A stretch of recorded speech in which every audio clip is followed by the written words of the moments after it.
যারা যারা চাকরি রিলেটেড গুরুত্বপূর্ণ আপডেট নিউজটি দেখার জন্য ক্লিক করেছেন, ভিডিওটি দেখতে লাইক দিয়ে কন্টিনিউ করা অনুরোধ জানাচ্ছি। আসসালামু আলাইকুম বন্ধুরা, অবশেষে মাদ্রাসা শিক্ষক কর্মচারীদের জন্য বিরাট সুখবর। শিক্ষক কর্মচারীদের উৎসাহ ভাতার চেক ছাড় কবে নাগাদ বেতন তুলতে পারবেন আজকের এই ভিডিওটির মাধ্যমে জানতে পারবেন। সো অবশ্যই ভিডিওটি প্রথম থেকে শেষ অবধি দেখার চেষ্টা করবেন। তাহলে চলুন মূল ভিডিওটি শুরু করা যাক। প্রিয় বন্ধুরা, মূল ভিডিওটি শুরু করার আগে বরাবর মতো ছোট্ট একটি রিকোয়েস্ট থাকবে, আপনি যদি আমাদের এই পরিবারে নতুন দর্শক হয়ে থাকেন, এরকম নতুন নতুন চাকরি রিলেটেড আপডেট নিউজ সবার আগে পেতে আমাদের এই চ্যানেলটি সাবস্ক্রাইব করে রাখুন। প্রিয় বন্ধুরা, দেখতে পাচ্ছেন দ্য ডেইলি ক্যাম্পাস পত্রিকায় এই গুরুত্বপূর্ণ আপডেট নিউজটি প্রকাশ করা হচ্ছে। এখানে বলা হচ্ছে মাদ্রাসা শিক্ষক কর্মচারীদের উৎসব ভাতার চেক ছাড়, নিচে একদম বিস্তারিতভাবে উল্লেখ করা হচ্ছে। এখানে বলা হচ্ছে বেসরকারি এমপিওভুক্ত মাদ্রাসা শিক্ষক কর্মচারীদের উৎসব ভাতার চেক ছাড় হয়েছে।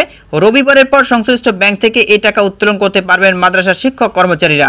রবিবার এক বিজ্ঞপ্তিতে এ তথ্য জানিয়েছে মাদ্রাসা শিক্ষা অধিদপ্তর। তো কারা কারা টাকা উত্তোলন করতে পেরেছেন অবশ্যই কমেন্ট করে জানান। এখানে দেখতে পাচ্ছেন বলা হয় মাদ্রাসা শিক্ষা অধিদপ্তরের আওতাধীন বেসরকারি শিক্ষা প্রতিষ্ঠান সমূহের শিক্ষক কর্মচারীগণের উৎসব ভাতা 2025 ঈদ উল ফিতর 4টি চেক বন্টনকারী অগ্রণী ও রূপালী ব্যাংক লিমিটেড প্রধান কার্যালয় এবং জনতা ও সোনালী ব্যাংক লিমিটেডে হস্তান্তর করা হয়েছে। এখানে আরও বলা হয়েছে শিক্ষক কর্মচারীগণ 23/3/2025 তারিখের পর সংশ্লিষ্ট ব্যাংক থেকে উৎসব ভাতা উত্তোলন করতে পারবেন। প্রিয় বন্ধুরা, কারা কারা অলরেডি টাকা উত্তোলন করতে পেরেছেন অবশ্যই কমেন্ট করে জানান। আর এরকম নতুন নতুন আপডেট নিউজ সবার আগে পেতে অবশ্যই আমাদের এই চ্যানেলটি সাবস্ক্রাইব করে রাখবেন। সেক্ষেত্রে আমরা যখনই কোনো আপডেট পাবো তখনই কিন্তু সাথে সাথে আপনাদের মাঝে শেয়ার করার চেষ্টা করব। সকলকে অসংখ্য অসংখ্য ধন্যবাদ।